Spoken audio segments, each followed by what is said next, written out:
જાજરમાન જીવનનું સપનું આંજીને જાન લઈને પહોંચેલા વરરાજા, નવવરવધુને આશીર્વાદ આપવા પહોંચેલા મહેમાનો અને જાડેરી જાનનું સ્વાગત કરવા માટે આતુર કન્યા પક્ષના લોકો. સમય હતો લગ્નનો, જેની બધી તૈયારીઓ પૂરી થઈ ચૂકી હતી. એક બાજુ કાઉન્ટર પર ભોજન પીરસાઈ રહ્યું હતું. વરરાજા પણ સ્ટેજ પર પહોંચી ગયા હતા અને બધા રાહ જોતા હતા કન્યાના આગમનની. પરંતુ આ તમામની વચ્ચે કન્યાએ વરરાજાને લઈને એવી વાત કહી જેને સાંભળીને હાજર સૌ કોઈ ચોંકી ગયા અને કન્યાએ એક ઝાટકે જ લગ્નની ના પાડી દીધી, જેનું કારણ સાંભળીને તમે પણ આશ્ચર્યચકિત થઈ જશો.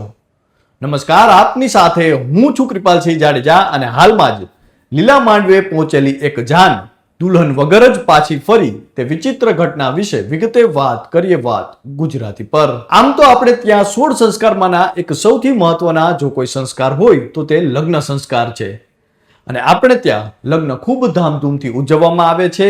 અનેક વિધિઓની દિવ્યતા અને ભોજનની ભવ્યતા સાથે ઉજવાતા લગ્નને આપણે ત્યાં ઉત્સવની જેમ જ ઉજવવામાં આવતા હોય છે. નવવરવધુ અગ્નિની સાક્ષીએ 4 ફેરા ફરી એકબીજાને આજીવન સાથ આપવાના વચન આપે છે. પરંતુ આપણે ત્યાં હવે ધીમે ધીમે લગ્ન તૂટવા એ જાણે સામાન્ય ઘટના બનતી જાય છે.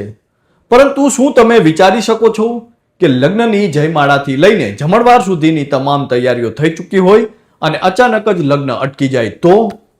શું તમે વિચારી શકો છો કે વરરાજા સહિત લગ્નમાં આવેલા તમામ મહેમાનો જ્યારે કન્યાના આગમનની રાહ જોતા હોય અને તે સમયે જ કન્યા લગ્નની ના પાડે તો? અને વરરાજાને જોઈને કન્યા કહે કે હું મારી સહેલીઓને શું કહીશ, હું તો લગ્ન નહીં જ કરું, જેવા શબ્દો બોલે તો?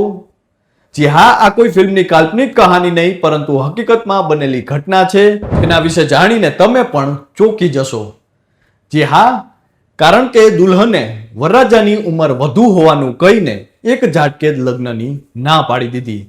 જો આ સમગ્ર ઘટના વિશે વિગતે વાત કરીએ તો ભોજપુરના સંદેશ પોલીસ સ્ટેશન વિસ્તારના દલેલગંજ નામના ગામમાં લગ્નનો પ્રસંગ હતો.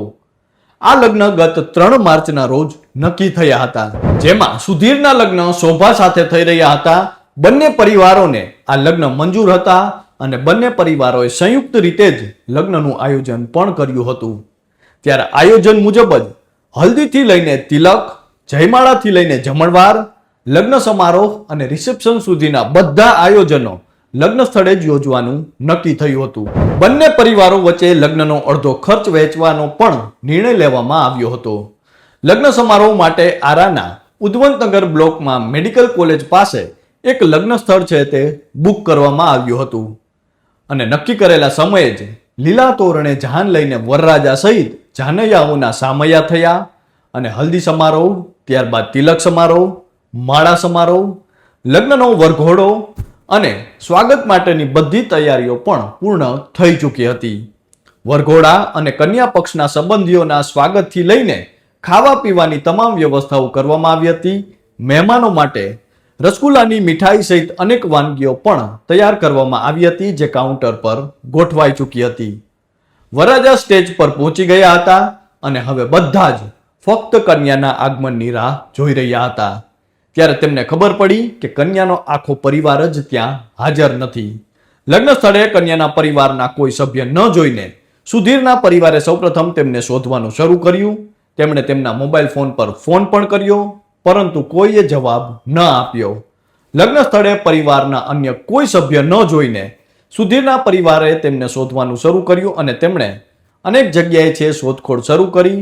પરંતુ અચાનક જ તેમના સુધી તે વાત પહોંચી કે કન્યાએ હવે પરણવાની ના પાડી દીધી છે અને કન્યાએ તેના પિતાને કહ્યું છે કે પપ્પા, હું તેની સાથે લગ્ન નહીં કરું, મને આ સંબંધ મંજૂર નથી. તેની ઉંમર ખૂબ મોટી છે, સમાજમાં લોકો શું કહેશે, હું મારા મિત્રોને, મારી સહેલીઓને શું કહીશ? અને અંતે લીલા તોરણે પરણવા પહોંચેલી જાન દુલ્હન વગર જ પાછી ફરી. બાદમાં વરરાજાના પિતા શિવજીસિંહે જણાવ્યું છે કે આ સંબંધ છોકરીના પરિવારના સંમતિથી જ નક્કી થયો છે. અમે છોકરી અને છોકરાને એકબીજા સાથે પરિચય કરાવ્યો હતો. તેમણે વાત પણ કરી હતી. છોકરીના માતા, માસી અને તેના પરિવારે છોકરાને એક નહીં પરંતુ ઘણી વખત જોયો હતો. મારો દીકરો છે તે ડેરી ફાર્મ ચલાવે છે.